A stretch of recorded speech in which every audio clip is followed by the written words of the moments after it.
Former President Obama firing back on Trump's Tylenol claims that they're connected to autism. During a London tour, the former president saying this. So we had the spectacle of my successor in the Oval Office making broad claims around certain drugs and autism that have been continuously disproved. A lot of what is being trumpeted as these massive increases actually have to do with a broadening of the criteria across that spectrum so that people can actually get services and help, not to, it's all of that is violence against the truth. So you heard him there saying that basically President Trump was making a spectacle of his successor in the Oval Office and making broad claims around certain drugs. So I think a lot of we should go, I don't want to read the same quote that he just said, right? So let's keep going. Yep. Okay, so go ahead, Amber. Thank you. Top health officials joining Trump this week to warn against the use of Tylenol, saying that pregnant women should limit their use of the pain reliever Acetaminophen, claiming risks for autism. I think I said it better than Trump did. This causing health officials to push back on those claims. Tylenol has been considered one of the safe pain relievers for pregnant women. Vice President Vance sat down with News Nation, saying the president's remarks are warning of potential side effects and that women should trust their doctors. And Republican Senator Bill Cassidy, also a physician, posting on X saying, I understand and applaud President Trump's desire to address this issue and to support HHS. HHS should release the new data that it has to support this claim. The preponderance of evidence shows that this is not the case. The concern is that women will be left with no options to manage pain in pregnancy. We must be compassionate to this problem. All right, so one of the things that we did not see in that Obama clip, which I thought was very interesting, is that he described what Trump was doing as a violent attack on the truth. Yes, he did. I talked about that in my lens yesterday. So I can say when it's dramatic wording. I don't know that it's dramatic wording. I think one thing that stuck out to me about what President Trump said when he and Robert F. Kennedy Jr. were together was that a lot of times moms' thoughts are dismissed when it comes to autism and what may have caused it. A lot of people kind of say, okay, this is not proven. So I don't think that it's not worth researching. I don't think that it's worth a president getting in front of the entire country and making as firm of statements as he did. He got up there and was like, do not take Tylenol by any means, and I'm paraphrasing, but his words were very strong. The way he said it was very strong. And as a mom, I was told to take Tylenol. I get migraines maybe once a month, and I get, every once in a while I'll get a really bad one that might cause a fever. And that's when you don't want to take that, because that can also you do want to take it because that can cause birth defects, and your doctor has to guide you in this. And even Dr. Oz was on TMZ yesterday, and he's like, talk to your doctor about this. We're just putting the information out there so you know. But I think it has to be concrete information, because what you can do is cause moms to feel that they maybe are the reason that their kid has autism because they decided to take Tylenol, or maybe because they didn't, they cause other issues and they're just making their own health decisions. And I don't think we want to go down that rabbit hole where mothers, especially in this exciting time in their life, are experiencing fear of not knowing what to do because they're conflicted between what doctors are actually still saying, which is that Tylenol used sparingly is still okay, and President Trump saying, please don't do it at all. I think what Trump said was too far and too firm in comparison to what the White House actually released in terms of the new guidance, which is basically they're putting a new warning label on Tylenol for pregnant mothers and also asking doctors to only prescribe the lowest effective dose for the shortest period of time in order to treat pain, fevers, other symptoms that could lead to birth complications. And that was reiterated by RFK, Dr. Oz, Dr. Marty Makary, and Dr. Jay Bhattacharya during that press conference after Trump spoke. So, the most charitable interpretation of Trump's comments was he was saying, why risk it?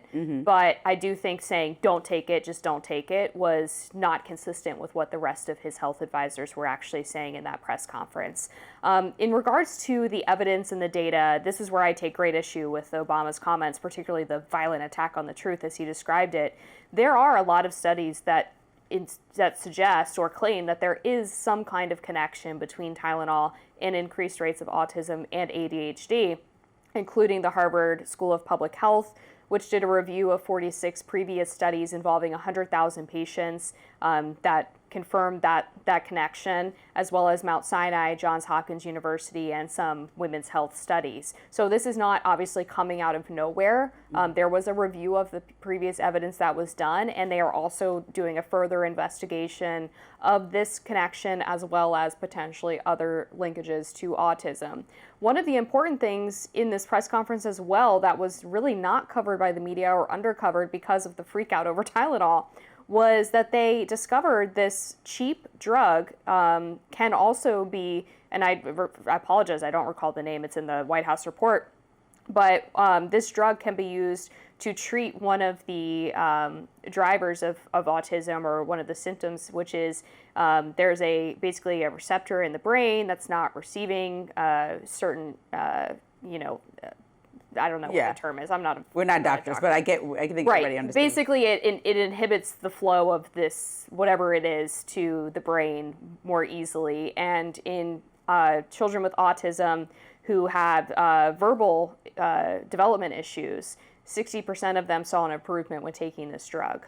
So that was a really, I think, big breakthrough for parents with kids who are nonverbal, to be able to have something new that they can try to see if it helps them with this obviously really difficult thing that they're dealing with. And unfortunately, I think that's part of the media game is, right, what's going to get ratings, pull the best sound bites. President Trump did make the decision to make very bold statements, but at the same time, there was a lot there that we could listen to, and doctors in the room that we could listen to even more than the president when it comes to that type of advice. But the thing that concerned me was that the co-author of the study, of that Harvard study that you're talking about, that reviewed all that material, said, quote, "I'm a little concerned about how this message is going to come because I think they may be jumping the gun." Her name is Ann Bauer. She said, "I think that those of us in the research community would like to see stronger evidence." So it's not that there's not any connections. It's just that right now there are more studies that don't directly link that, and it doesn't conclusively say that, than there are ones that are showing any type of connection. And so I think when you come forward and people take only what the president says, because let's be honest, when you have the president on television,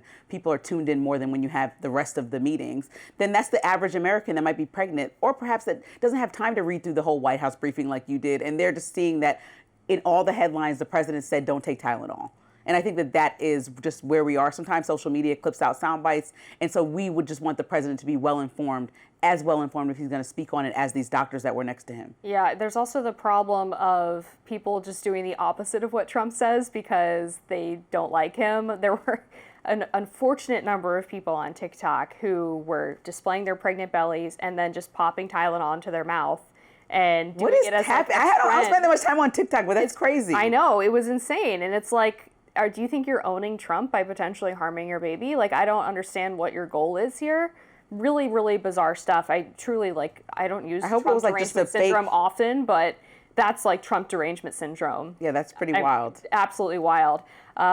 There was one other thing I wanted to mention in regards to this news conference and the potential link between Tylenol and autism, which I can't remember what it is. So I'll let you go, Lindsay. Well, I just think that the biggest thing for me is like the empathy part of it. So, when I'm just thinking about other mothers and even the TikTok, I think that's ridiculous. And the reaction to Trump doesn't always have to be that dramatic.